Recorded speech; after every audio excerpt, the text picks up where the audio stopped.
Hello everyone. In this video, we will discuss about group and laser in Tally Prime.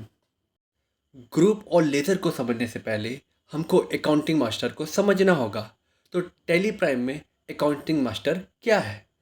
Tally prime में accounting master आपके accounting data को structuring और organising करने के लिए important है। इसमें मुख्य रूप से group, laser, currency and voucher type शामिल है। What is group in tally prime? Tally में ग्रुप सेम नेचर के लेज़र का कलेक्शन है। वे चार्ट ऑफ अकाउंट को ऑर्गेनाइज करने में हेल्प करते हैं और रिपोर्टिंग, एनालाइज एंड डिसीजन लेने में सुविधा प्रदान करते हैं। Tally prime 28 pre defined groups provide करता है, जिसमें 15 प्राइमरी ग्रुप्स होते हैं और 13 सब ग्रुप होते हैं। प्राइमरी ग्रुप ये मेन कैटेगरी हैं जिनका यूज़ लेज़र को क्लासिफाई करने किया जाता है, और इन 15 प्राइमरी ग्रुप में 9 प्राइमरी ग्रुप बैलेंस शीट में अपीयर होते हैं, जबकि 6 जो हैं ट्रेडिंग एंड प्रॉफिट लॉस में अपीयर होते हैं। What is laser in tally prime?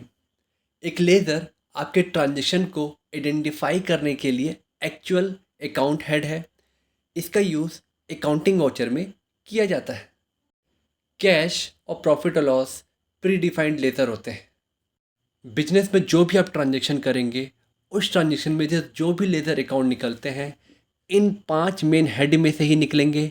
Assets account, liability account, capital account, revenue account, expense account. इन ट्रांजेक्शन में हमें अकाउंटिंग डेटा पहले पता करना होगा, फिर उसे लेज़र में क्रिएट करेंगे। लेज़र में क्रिएट करेंगे तो फिर उसके नेचर के अकॉर्डिंग में उसको ग्रुप में रखना होगा। तो इसको हम लोग टैली प्राइम में करके देखेंगे।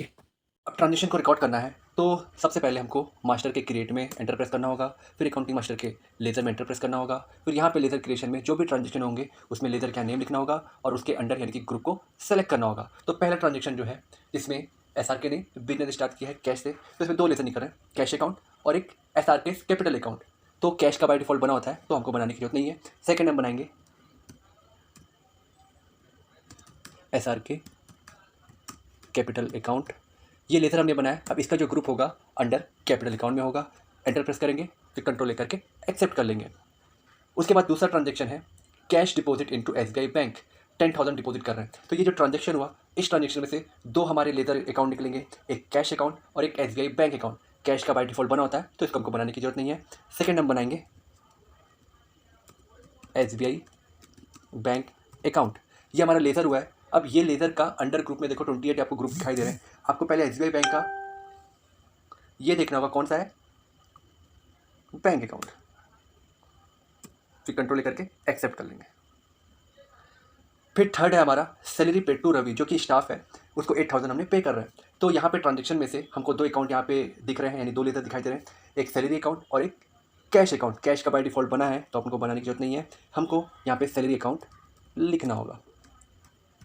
सैलरी अकाउंट हमारे लिए एक्सपेंस होता है, लेकिन एक्सपेंस 2 टाइप के होते हैं, एक डायरेक्ट होता है एक इनडायरेक्ट, लेकिन सैलरी को हम इनडायरेक्ट एक्सपेंस में रखेंगे। एंटर प्रेस करेंगे। तो इस तरह से हमने लेज़र को क्रिएट किया और उसका जो अंडर ग्रुप था वो रखा है।